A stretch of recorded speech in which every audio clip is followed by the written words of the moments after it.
And welcome to the Sportscast, December 27th, 2018. If you haven't yet, please subscribe and hit the notification buttons in all our channels, YouTube, Periscope, iTunes. Please follow us. And if you're in iTunes, please leave a rating and a review. It will help us out tremendously on the search engines, and I appreciate you very much if you do. College Football Bowl Preview Part 3 is underway.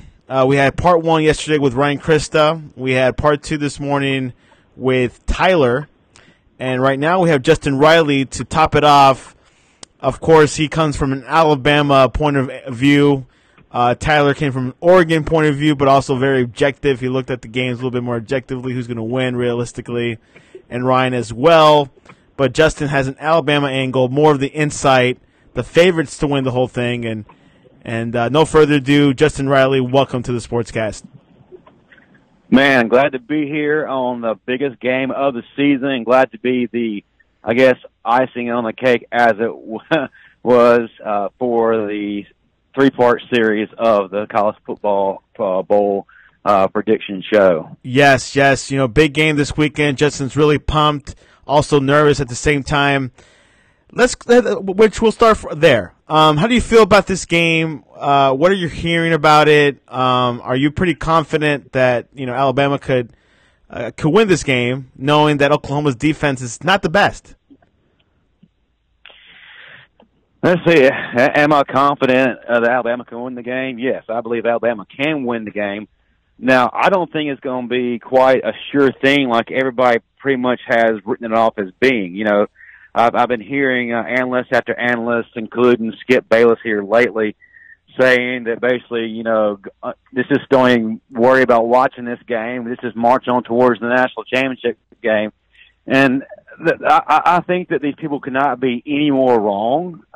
Oklahoma is here for a reason. They are number 4 in the country, not by mistake. And they got a Heisman winner. Someone got bored one day. Yeah, not because someone got bored one day and said, "Hey, let's see what happens if we do this here." Oklahoma's got one of the best offenses in the nation. They have the Heisman Trophy winner, who threw for over 4,000 yards, rushed for over 800 yards, had a slew of touchdowns. That's just unreal. They're good. They're very deserving of being there. So they're not some Arkansas State team that is just, blessed to be there by circumstance. They earned it. And which also, like one of the main things that Oklahoma is known for is Kyler Murray. He is the Heisman winner. Is that what Oklahoma only got? It's not all they've got, man. They've got, like I said, one of the best offenses in the nation. They have a great receiving core, unlike anyone in the Big 12 has seen. The biggest question to me is will Brown be able to go? He suffered a pretty devastating injury in that game against West Virginia. So the big question is he going to be able to go? If he is, to what extent is he going to be able to contribute? And another thing is, depending on how he does or how he doesn't do, we're basically looking at the majority of the offense falling, of course, not just on Kyler Murray, but also C. Lamb, who's the other big-time receiver. He had 1,049 yards. Lee Morris, and then their 6'4" tight end, Grant Calcaterra. So they've got the talent, but they had, better options with Marquise Brown being healthy. So it's going to be interesting to see how that develops. Now, they're really good. Now, as you mentioned earlier, this is no surprise to everyone who's a college football fan. OU has one of the worst defenses in the country. Matter of fact, in total defense, they're ranked 124th out of 130 teams in Division I. They're ranked number 130 out of 130 in passing yards allowed. So, translated, they're awful. However, I think that they've been hearing that all season, and they've definitely been hearing this coming into the Alabama game. And they're also hearing that they have no remote chance of winning. So I think they're going to be playing better than they have the entire season. But, yeah, on paper, they've got a horrible defense. One of the other things that was going on this week is that Nick Saban suspended 3 Alabama players this past week, starting left guard Deontay Brown, Kendrick James, he's like the tight end, and offensive lineman Elliott Baker. And they did not make the trip to Miami for Saturday's game, which we found out actually on Christmas Eve night. How much of an impact will that be for Alabama? Well, Deontay Brown is a starter, so that's going to be a huge, huge impact. As far as the other 2 guys, they're backups. They really don't play a pivotal role in the whole grand scheme of things, but Deontay Brown is one of the solid anchors of the offensive line. Now, Lester Cotton will be stepping in for him. Lester Cotton actually did start before Deontay Brown came in. He lost that position to Deontay in October.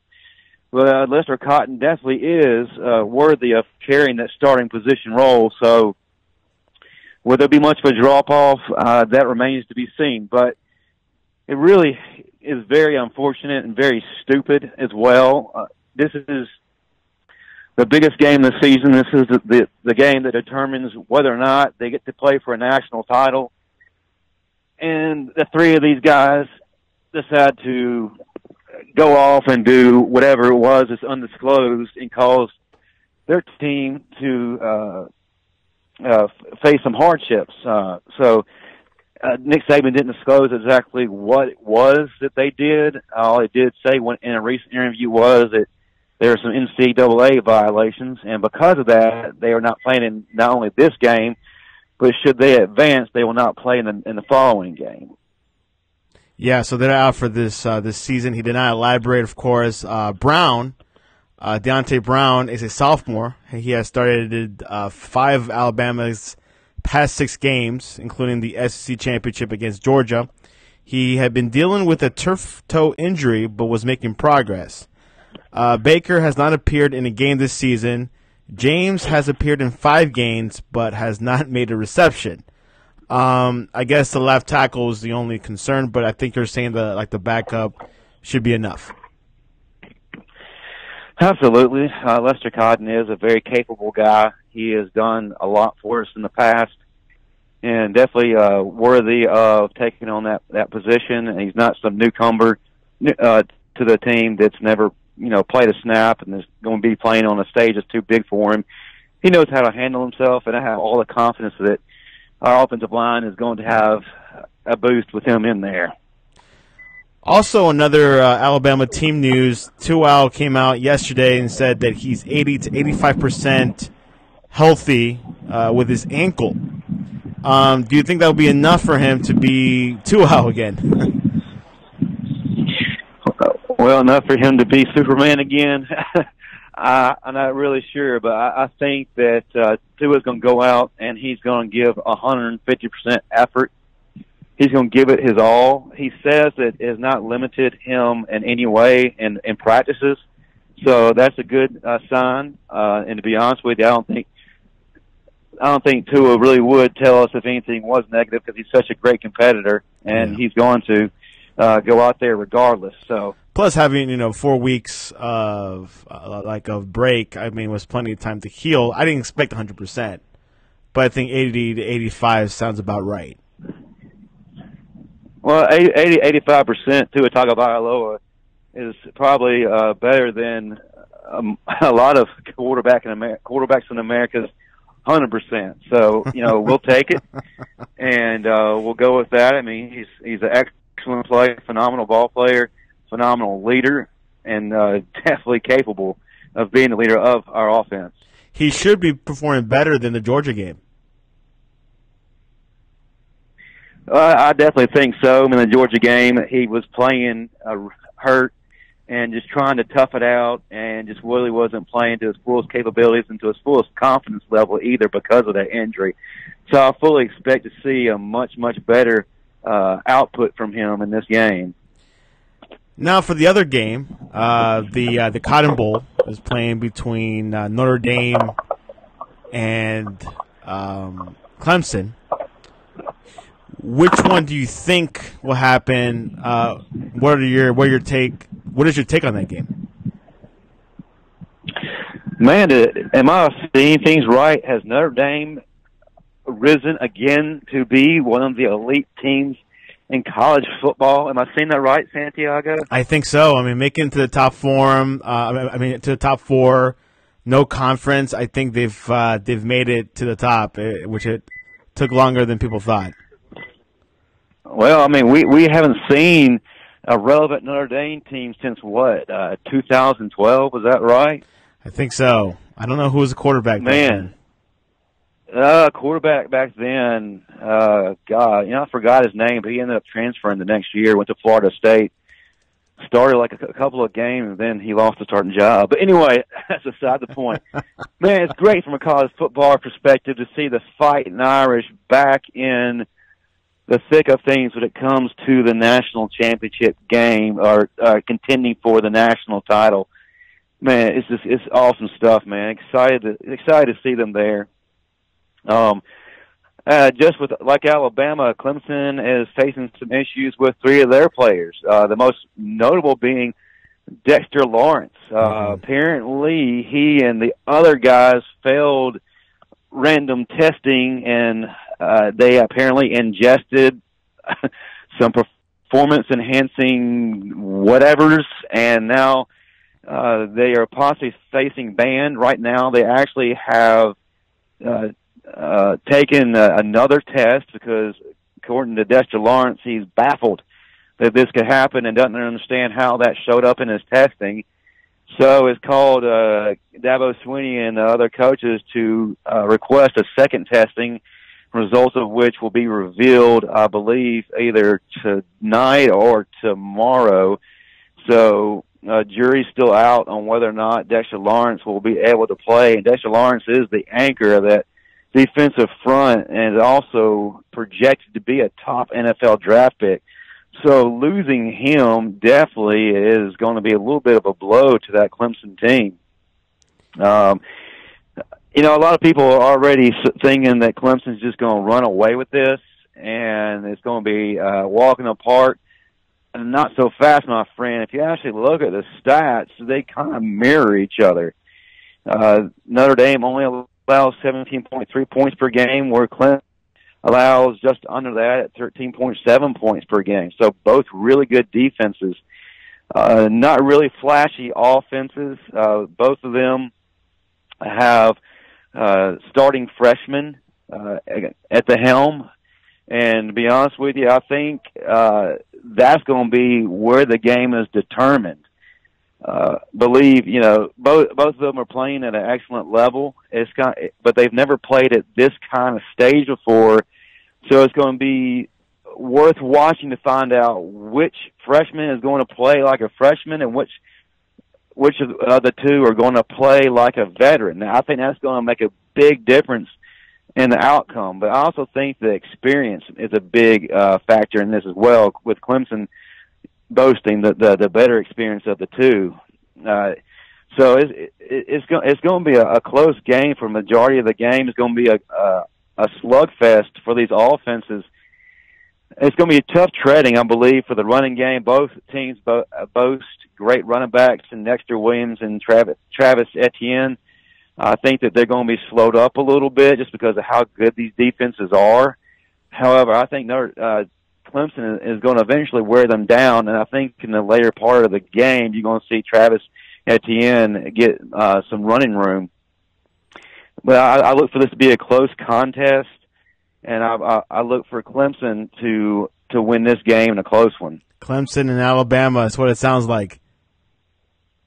Well, I hadn't talked about Alabama yet. Are we waiting to the end for that, or are we going to go ahead and do that now? We'll do that for game predictions. Obviously, we don't think we don't think he'll choose Oklahoma, but they do have a Heisman. You don't know winner. me. I can be objective, Santiago. I can, I'm not going to be that guy who wears his team-colored glasses just because he has to represent. And other college football news, Justin Herbert decides to stay for another year for his senior season for the Oregon Ducks. What are your thoughts? Was that a good decision or not? Well, I think, first of all, a lot of people saw this coming anyway. Was it a good decision? It's really 50-50. He can either greatly improve his stock or he can greatly downgrade his stock, like Browning over at Washington. It really depends on what kind of help he's going to have from his skill players next season. He really does have a great opportunity to do something. To be honest with you, I think this draft should have been the draft he came out in, because there's really not that many attractive names coming in the hat, so to speak, to draw from. The next year's draft will be more quarterback heavy, so he may find himself in the middle of a long list of people waiting in line. So it really could go either way. To be honest with you, I think this is the year he should have come out. Yeah, it's a whole lot of talk that now that he's going to wait another year, the 2020 will be a heavy quarterback year. People thought that we won't see that ever again in a few years, but I guess we might relive another 2018 NFL draft, where we saw Baker Mayfield and also Sam Darnold and also Josh Allen and also Rosen. So we'll see. We can see Tua, we can see Jake Fromm, we can see Herbert.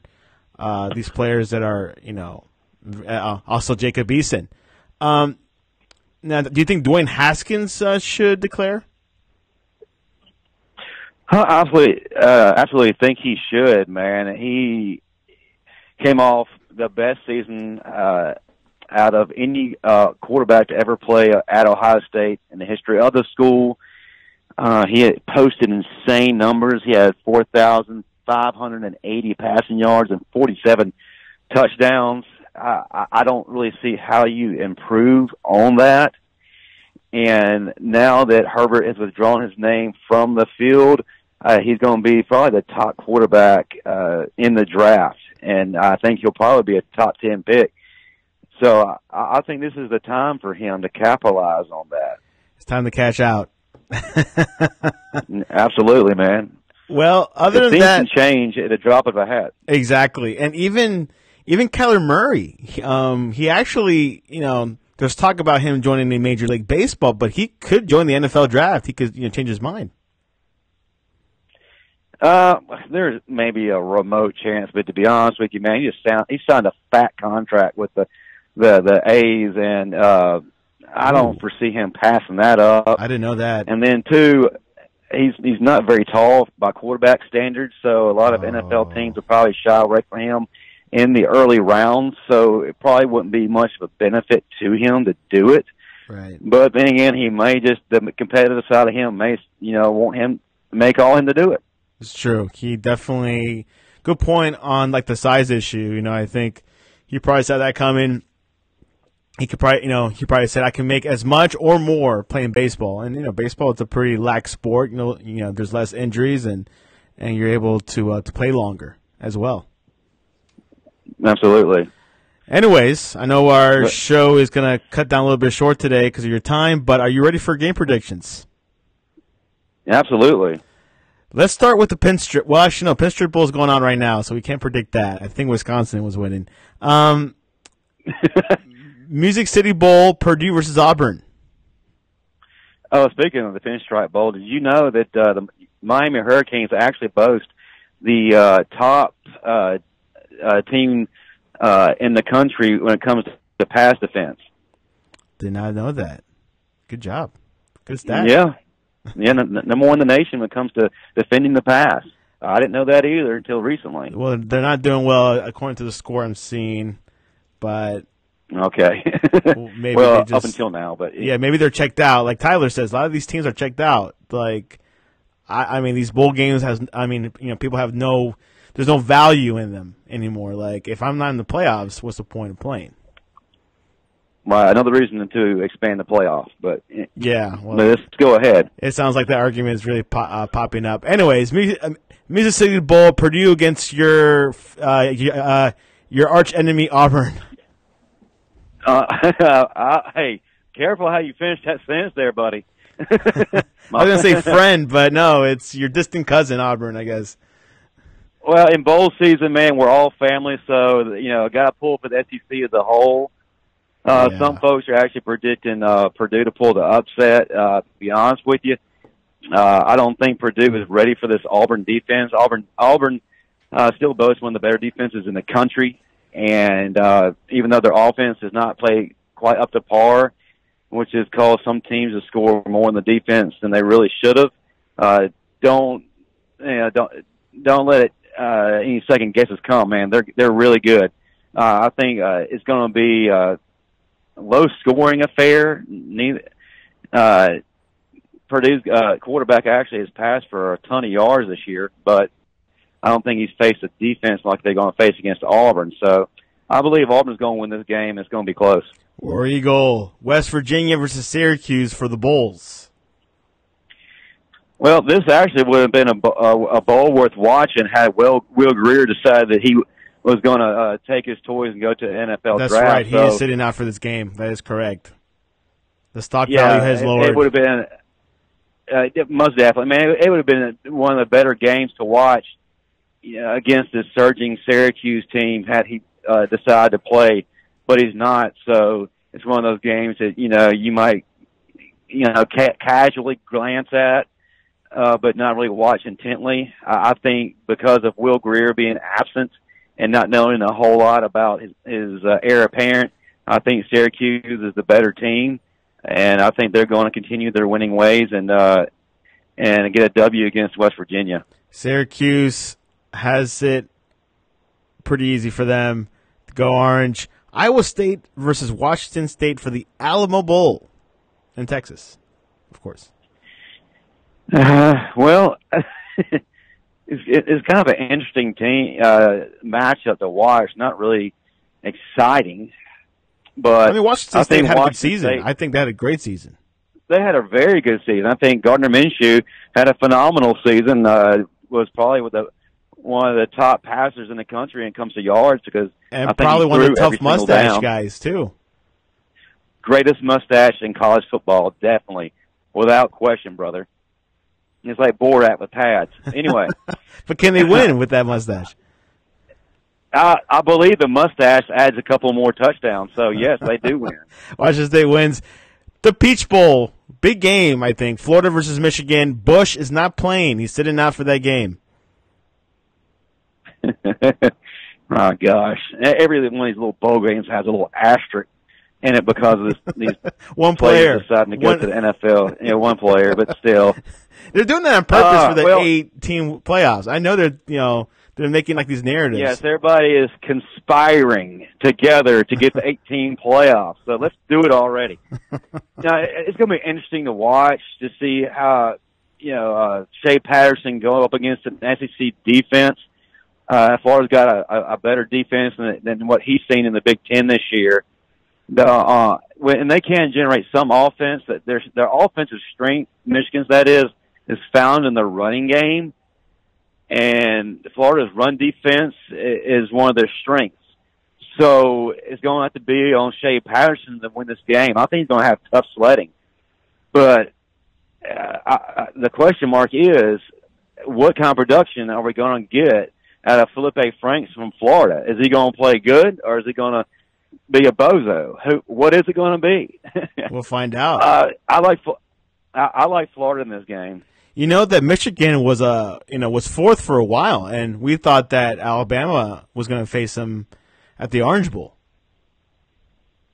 Yeah, we all thought that until the real Michigan showed up against Ohio State. Yeah. And now they're in the Peach Bowl. Quite interesting how the tables turn around really quick in college football. Fiesta Bowl, LSU versus UCF, the team that thinks they're the best in the country. I think a public service announcement needs to go out to LSU. LSU, On behalf of the SEC and the rest of the country who wants the UCF nonsense to stop, you have one job coming up, and that job is a very important job. Yes, I do realize that Greedy Williams will not be playing because he is opted out for the NFL. And yes, I do realize your other starting cornerback, Christian Fulton, will not be playing because of an ankle surgery. I understand that. But I do ask that the great linebacker, Devin White, come upon them with great fury and shut UCF the heck up. You know, it's time for somebody to do that job, and yes, LSU, that job has been imparted unto you. Yeah, which is interesting because this is like, UCF's chance to shine, see if they're able to compete against an SEC team, and you can't beat any other. I mean, you like the matchup with LSU is perfect to just to prove everyone wrong, but I guess they just don't want to do it. Well, and if you look at the stats, too, their stats kind of mirror each other. With the exception of LSU. They really don't score as many points as UCF does, but, hey, LSU plays in the SEC. Hey, UCF plays in the Pee Wee League. But it's going to be a really great matchup to watch. Two of the better linebackers in the country, and Devin White and Pat Jasinski, leading their defensive teams against each other. Man, that's gonna be pretty fun to watch. Now, if UCF had not lost Mackenzie Milton, I believe this would have been a tougher contest for LSU. Daryl Mack will be starting. He had a great game against Memphis in that comeback win, threw for 348 yards and 2 touchdowns. But again, this is in the American Conference, so it kind of depends on the attitude of LSU. The game is in their hands. UCF has got the me against the world attitude, so they're going to come out ready to play, and they're going to come out to prove something again. LSU has got the better team talent-wise to shut them up. So, can LSU do it? Oh, yeah, they can do it. But will they? I think they will, and I think finally we're going to hear this nonsense put to an end.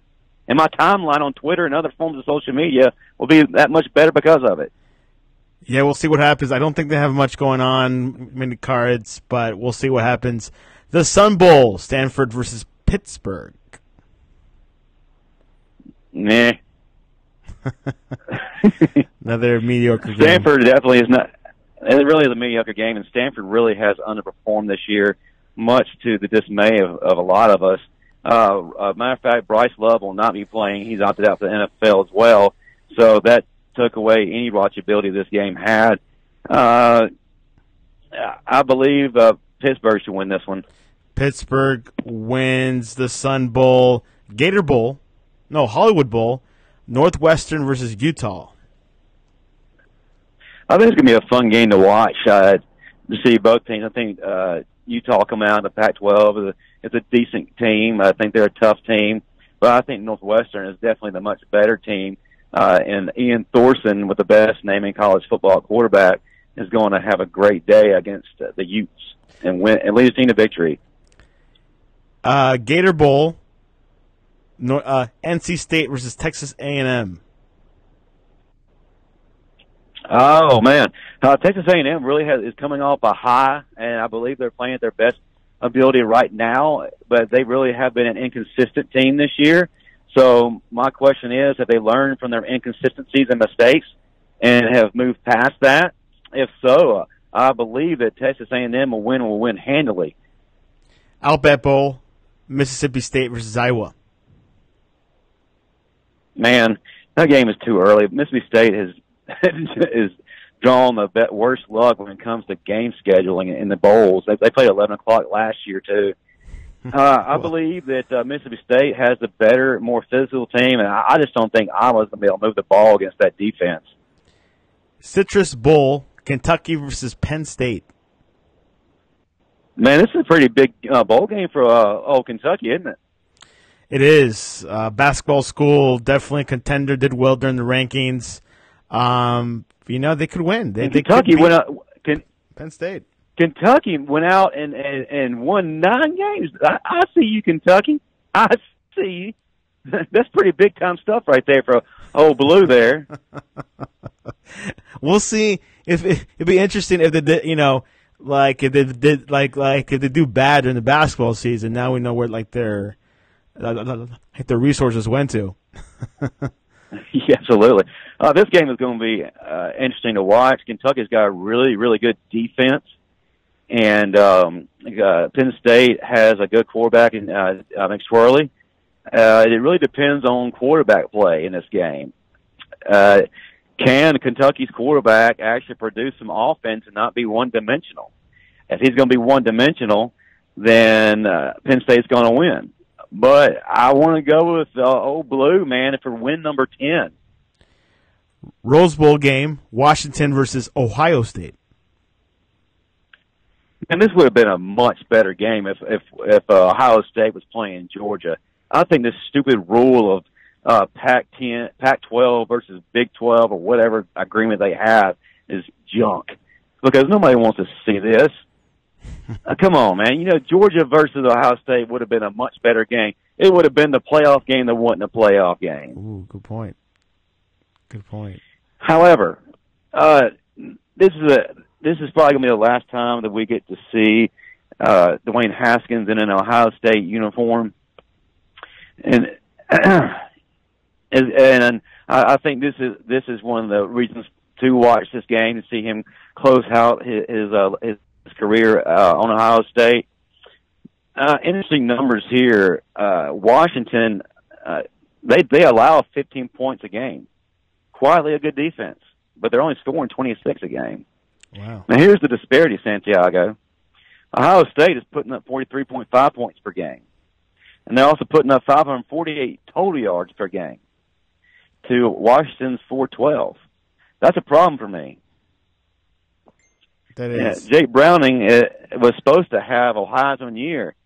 He only passed for 2,800 yards this year, whereas Dwayne Haskins pushed the boost button on his Xbox and had a phenomenal year. So what does all this, what does all this mean? What does all it means? I think Ohio State's is going to be way too much for Washington.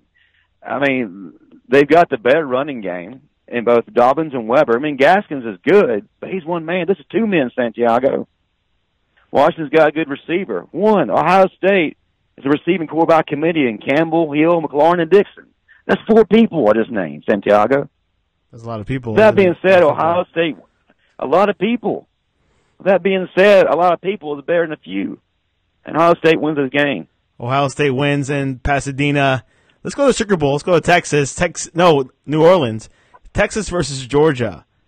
Not bad of a game. I think it's going to be a decent game. So Texas has been playing a lot better towards the end of the season. They rebounded from mistakes. However, they didn't rebound from mistakes they made in the Big 12 game, but championship game. But here we are.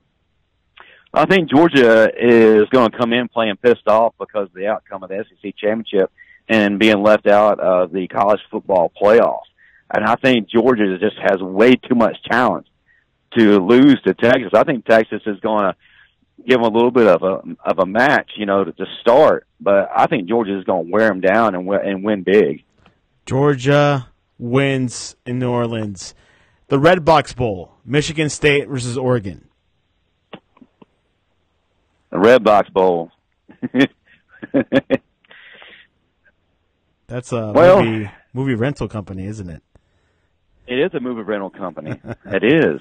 I think that Oregon's going to have too much offense against a Michigan State who can't generate very much offense. So I think Oregon and Justin Herbert, who will be coming back, are going to win this game. Yeah, it feels like, of Herbert announcing him coming back, it feels like there's more momentum in Oregon's side. It feels like, okay, he's back. We're glad. Let's just win this for Justin. It's pretty big time, man. It's like John Cena saying, you know what, I'm coming back to WWE. I'm going to win the title. That's what's comparable to Santiago. That's what I was. You can't see him. You can't see Justin Herbert, Santiago. That's exactly how I feel. Cotton Bowl, Notre Dame versus Clemson. Will there be an upset? I think that Notre Dame will make us believe there's going to be an upset, but I feel in the end Clemson's going to win this game. Clemson goes to the championship again. I think like the last time they went was 2 years ago, right? Yes, 2 years ago. Let's go to the Orange game Bowl. I won't forget, but yes, 2 years ago. In Miami, Oklahoma versus almighty Alabama. Sing their praises, Santiago. Sing their praises. I mean, they're having one heck of a season. In your hometown. I just can't see them losing any game like the rest of the season. Well, you're like a lot of people right now who are basically saying this is a sure thing. I don't think this is going to be a sure thing. Man, this is going to be a battle to watch, one that the TV networks are going to benefit greatly from. The keys for Oklahoma mainly lay on their defense, man. They got two linebackers in Kenneth Murray and Caleb Kelly, who are really good leaders, and for the most part, they're decent. They're really good players. However, where they are failing is in the secondary. Parnell Motley, Trey Norwood, Trey Brown. That's three cornerbacks. And I'm not going to name the safeties because, I mean, you get the point. That's the weak link, man. They're ranked 130 out of 130 teams in the country, which they've been hearing this for a long time. And I think that's going to give them reason to go out there and play probably the best game they played all season. What that means, I don't know. But I think that for Alabama, I think the defense, while it is very good, they're going to have the best test they've had this season. They have not played an offense like this. And playing against a dynamic player like Kyler Murray definitely concerns me. As we watched in the SEC championship, Georgia, with Jake Fromm at the helm, was able to shred the defense, and they were able to score a lot and put up some big numbers. Well, this offense Oklahoma is boasting, to me, is better than what Georgia has. Although I think Georgia has got the better running game, but I think as a whole, Oklahoma's better offensively. As I mentioned, man, the biggest concern for me when it comes to Oklahoma is, will Marquise Brown be able to go? Well, if he's able to go, at what percentage will he be able to play, and what kind of factor will he play in this game? So I believe a lot of this pressure is going to fall, like I said earlier, on C-Lamb, Lee Morris, and their tight end. So they don't have to carry their load. They're certainly capable in the running game. Kennedy Brooks and Trey Sermon are really good backs. I think they both have 1,000 yards apiece, so pretty good. Now, on the other side of the ball, well, Oklahoma's got some good receivers. Alabama has got several receivers. And that doesn't spell out to be a very good thing for this already struggling Oklahoma defense. Jerry Jeudy, Jalen Waddle, Henry Ruggs III, Irv Smith Jr., Devontae Smith, and then on occasion, Josh Jacobs out the backfield. That's a lot for this defense that is much maligned to take on. So I think that's going to be a significant factor against Oklahoma. But for Alabama, the biggest thing is up front. Are we going to be able to get pressure on Kyler Murray? Mac Wilson and Deontay Thompson, Dylan Moses, Terrell Lewis need to guide that defense and making good decisions. But those leaders, mainly Mac Wilson, need to make sure everybody is following their assignment. They need to be kicking people in the butt and getting them in line, because the slightest mistake against a Kyler Murray-led offense can spell a disaster. Can Kyler Murray steal this from Alabama? Can Kyler Murray steal this from Alabama? I think he's going to make us believe he can. I believe Oklahoma is going to get theirs. I'll be very surprised if they were held under 30 points. So tell me the scoreline. So what's all this leading up to, Santiago? An Alabama win. I mean, it can't be anything else. Well, and the thing is, I think Oklahoma is very capable of winning this game, and it So really does scare me. Oklahoma's going to win this game. Oklahoma, Santiago, is not going to win this game. Oh, wow. That's really surprising. I can't believe you. You know what? I'm done with you. I'm going to choose Oklahoma to win this game. I think I'm going to be different for everyone else from the sportscast. Oklahoma's going to win by a field goal. Santiago I'm saying it. You are trying to cause controversy. No. That's what the sportscast is all about. And we definitely have the cast for that. We got to think different. Now, but in all seriousness, man, in the back of my mind, I feel like Oklahoma's going to win this game. But I feel like Alabama somehow is going to find a way and win this game. It's funny you say that because it feels like it's going to be very similar to the Georgia game. In some I ways. believe so, too. The only thing is Georgia had a better defense. Yeah, that's the thing. But I'm not going to look past Oklahoma. The thing is, Oklahoma wants everybody to look past their defense. And, Oklahoma wants everybody to buy into that hype, into all the negativity. That's what they're wanting us to buy into. So I feel like that defense is going to be ready. We'll see what happens. Did you pick a scoreline yet? No, you haven't. What is your scoreline? Oh, I haven't yet. 700 to 659. That sounds good enough. So by what? 59 No, points? I'm kidding. Alabama 51. Oklahoma 45. Oklahoma 45. Okay, 51 to 45. Someone else said the 50s too. I think it was Ryan. So. Oh, I didn't hear it yet, but yeah. I'm going to choose Oklahoma. I'm going to choose Oklahoma's going to win. Let's say 49 to 38. By 3 points, 46. No one's picking that. Yeah, one's picking that. You're breaking my heart. And if you're right, I'm not. Oh. You can't leave the sportscast because you want to come back and talk about it. I will. I'm gonna have a loser's rant if this happens. A whole sportscast dedicated to my belly aching. Yeah. Anyways, let's move on to the NFL. Last weekend of the season. Let's go Cleveland at the Ravens. Well, the Browns are playing much better. The Ravens have to win this game. If they win this game, they win their division, and then all assuredly will secure their position in the playoffs. So this is a very important game for the Ravens. I think their defense is too strong for the surging, fighting Mayfields, and I believe that they're going to win this game. Ravens win in Baltimore. Eagles at the Skins. Man, the Skins really have fallen off, haven't they? Yeah, I mean, they had a good start for the season, but it just fell off. I guess a lot of old players they signed. Well, their biggest thing, man, is they just had everything go wrong that could go wrong, and they had people get hurt. Alex Smith went down, and their answer for that was craptacular. The Eagles, on the other hand, have been dealing with injuries as well to key positions. However, they are playing better as of late, and they're playing better with Nick Foles. And I've been thinking the entire season that the Eagles probably would do better if Foles allowed to take this as his team. So that being said, I think that Nick Foles is going to lead his team to a victory. The Bears at the Vikings. Now, the Eagles can go to the playoffs if the Vikings lose and if the Bear wins. And they will. Okay. So you're saying the Vikings are going to lose. Bears win.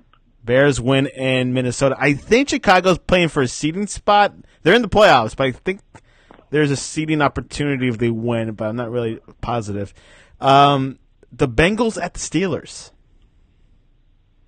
Steelers win. I think that they are going to play pretty ticked off after the disappointing loss to New Orleans, and they have something to prove, and it's time. So I like to think the Steelers are going to get it done. And the game of the weekend in professional football, the Colts at the Titans, and we don't know if Mariota will be playing that night. Man, this is the biggest game in what many look at as irrelevant week, because the teams who are already locked in spots really aren't going to give their best. A lot of their starters are going to be out. But this game right here is a playoff game for the two teams that are going head-to-head. Win and you're in.